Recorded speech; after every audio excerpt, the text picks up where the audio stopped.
बता दूं आपको कि कंपोनेंट की मैन्युफैक्चरिंग भी हिंदुस्तान में शुरू हुई है। इसको अब तेज करने की जरूरत है। इसी दिशा में कार्यक्रम है और जैसे मैंने पहले भी बताया, ये पूरा हमारा जो कार्यक्रम है ये भारत सापेक्ष है। आत्मनिर्भर भारत, भारत की प्रतिभा, भारत की क्षमता और भारत की योग्यता बढ़ाने का कार्यक्रम है। दुनिया की इकोनॉमी को मजबूत करने के दृष्टिकोण से ये समझना चाहिए। नंबर 11। सर, मेरा सवाल ये है कि क्या कोई कट ऑफ डेट रखी गई है कंपनियों के एप्लीकेशंस के लिए और इस प्रोसेस में कितना टाइम लगेगा और क्या क्राइटेरिया है इंसेंटिव देने का, अगर इस पे थोड़ा। मेरे ख्याल में अजय के प्रेजेंटेशन में सारी बातें लिखी हुई हैं। आप वेबसाइट पे जाइए, 31/7/20 की डेट तो पीएलआई के बारे में है, ये सब लिखा हुआ है। इसलिए और जहां तक तेज गति से निर्णय करने का सवाल है, अगर हमने इतने छोटे समय में दुनिया की इतनी बड़ी स्कीम बना दी तो इसको सफल करने में हम कोई विलंब नहीं करेंगे, ये आपको हम कहना चाहते हैं। Number 10। So basically you said that initially there will be 10 companies, 5 global and 5 Indian. So what is the criteria to select the top 10? And second thing is that, will the subsidy amount equally distributed between the global ones and the Indian ones? Let me tell you very clearly and categorically, in my initial comment I have myself stated it has two components. Initially, 5 global champions and 5 Indian company as national champions. We are very keen that our own mobile companies also become globally competitive, professionally powerful, and keep the flag bearers of our tricolor. That is our ambition. तो वो भी करेंगे। अब जहां तक सवाल है, हमारे गाइडलाइन में नॉर्म है, आपका टर्नओवर कितना होना चाहिए, आप किस क्वालिटी किस रेट की मोबाइल बनाते हैं, वो सब सिस्टम तय करेगा। उसके बारे में मुझे कोई टिप्पणी नहीं करनी है, but there is a proper transparent system in place in the guideline whereby the selection norm shall be followed. 33। So this is Sankalp from Reuters. So I wanted to ask you, just building on Kiran's question, आपने 5 global और 5 Indian companies की बात करी, उनकी guideline select करेंगी, लेकिन जब आपने पॉलिसी बनाई सर, तो policies are made with industry in mind.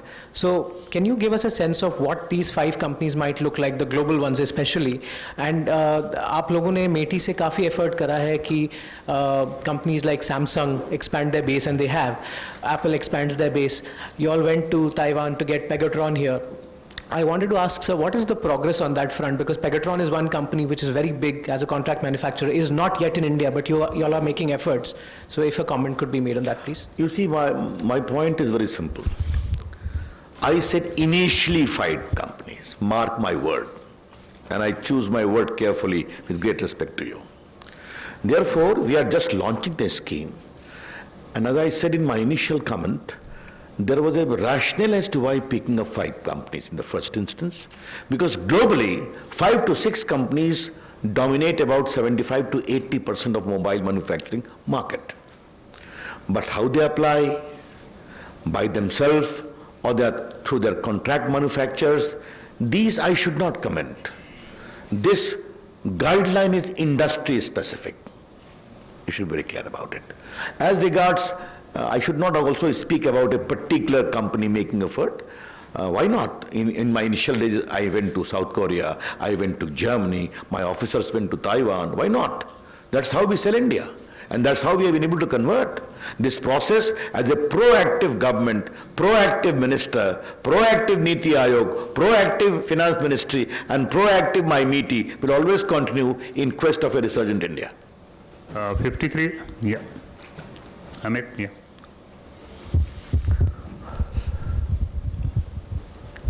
Sir, आत्मनिर्भर अभियान की तरफ जोर है, तो क्या जिस तरह से कंपनियों भारत में आएंगी, अभी अब नंबर 2 है, आप कह रहे हैं नंबर 1 हो जाएंगे, कंपोनेंट के लिए भी भारत में हो रहा है, तो क्या आने वाला वक्त ऐसा होगा जब मेड इन चाइना जैसी मोबाइल भारत में नहीं होंगी, सिर्फ made in India mobile Bharat में होगा? देखिए, मैंने आरंभ में ही कहा कि आत्मनिर्भर भारत की परिकल्पना सिर्फ भारत सापेक्ष है। हम किसी देश के विरोध की बात नहीं करते हैं, हम भारत की क्षमता और भारत की प्रतिभा बढ़ाने का संकल्प लेते हैं और वो हमारा आत्मविश्वास हमारे पूर्व के 5 वर्षों के काम के आधार पर आधारित है। और मैंने फिर कहा, ये हमारा पूरा गाइडलाइन इंडस्ट्री स्पेसिफिक है। कौन इंडस्ट्री अप्लाई करती है, उसकी अपनी क्षमता क्या है, गाइडलाइन में उनका कंप्लायंस कितना है, ये इंडस्ट्री तय करेगी। इसके बारे में हमारी सोच स्पष्ट है। Last question, number 10. So one question, Ashmat Kumar from CNBC TV 18. The question that I had, sir, is that the benefits under this scheme, under the 3 schemes, and investments coming in from overseas, will the benefits also extend to maybe Chinese investments looking to manufacture here in India? Is that something? I think again you are making a hypothetical question. I have said it very clearly and categorically that self-reliant India is only India specific. It is not against any country. Second, the scheme is industry specific. And let that industry concern apply if they qualify and comply with the eligibility criteria laid down in the guideline or not. Let me conclude by the very bold assertion that this whole scheme, the 3 guidelines, are designed to empower the technological manufacturing capacity of India and Indians. This should be very clear. And I am quite sure that the way our companies have shown result on our call in the last 5 years, and the way many global companies of repute have made India a big center of their manufacturing process, would be a great asset. Sir, with your permission, actually, one more question is coming from 16 and we can take it as the last question. Yes, yes. जितने question कहिए वो तो पूछेंगे ही, राजनीतिक सवाल नहीं। जी sir, जी आगे sir. सवाल, हाँ। सर नमस्ते, संतोष ठाकुर।